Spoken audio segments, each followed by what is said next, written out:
Welcome back, students. Tonight we're going to investigate the method of elimination to solving a system of equations. The goal of elimination is to make one variable disappear. Once that variable is gone, you only have to worry about the other variable.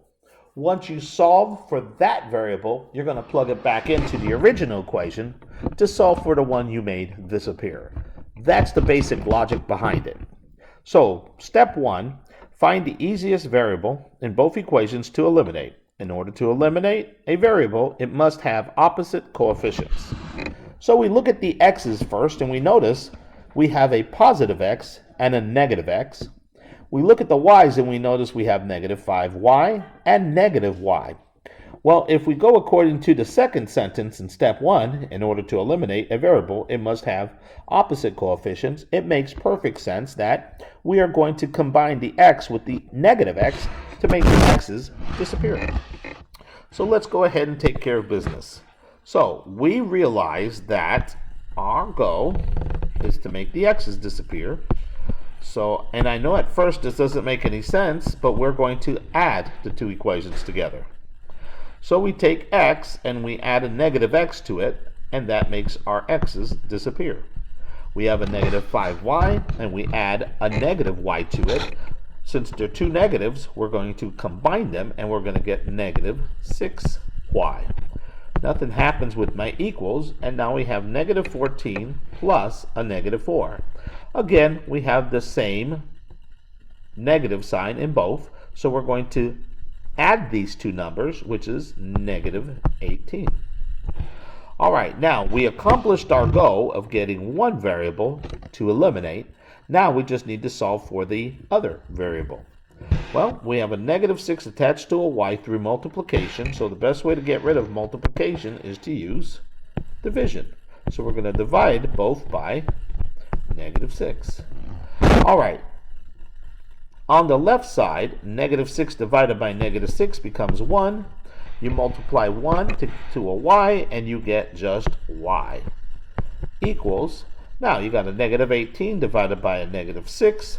The negatives cancel out, give you a positive. 18 divided by 6 is 3. Okay, so we accomplished our goal. In step 2, it told us to accomplish the goal by either adding or subtracting both equations. And we did, and we got y equals 3. We move to step 3.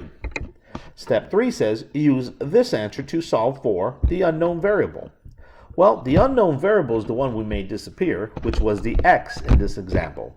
So what we're going to do now is bring down one of the two equations to plug in the y to solve for the x. Well, easy enough said, but which equation do you use? That's completely up to you, because at this point it doesn't matter. If you go along with what Mr. Pedro says, Mr. Pedro always says, use the easier equation. And you look at both equations and you notice the top one, equation number 1, has a 5 coefficient and a 14 constant. The other one, equation 2, is just negative 1, and negative 4. Those numbers are smaller, so let's use that one. So we're going to go ahead and rewrite this equation in its original form without changing anything. Negative x minus y equals negative 4. Now what we're going to do is we are going to take the y and plug it right in here. But did you notice that in front of it, it has a negative? Well, that means everything's going to change except for that. Everything is going to, I said that wrong. Everything is going to remain the same except for that y.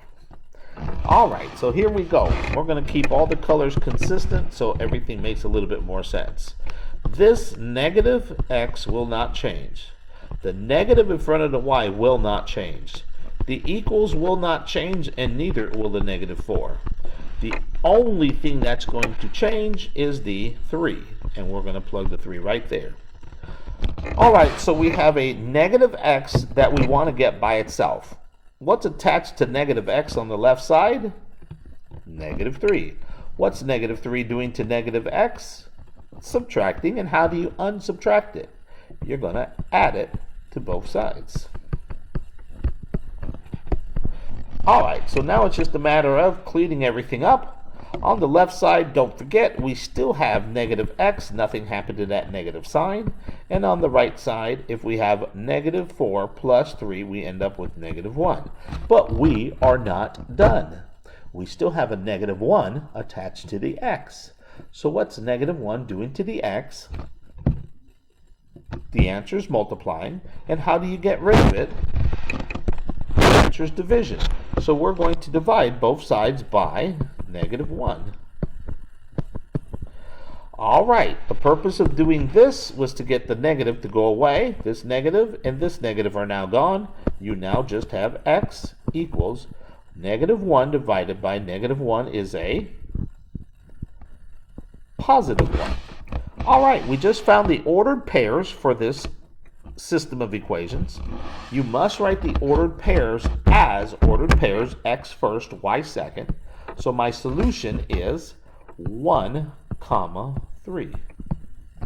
All right, well, I hope this video helps to prepare you for tomorrow's class.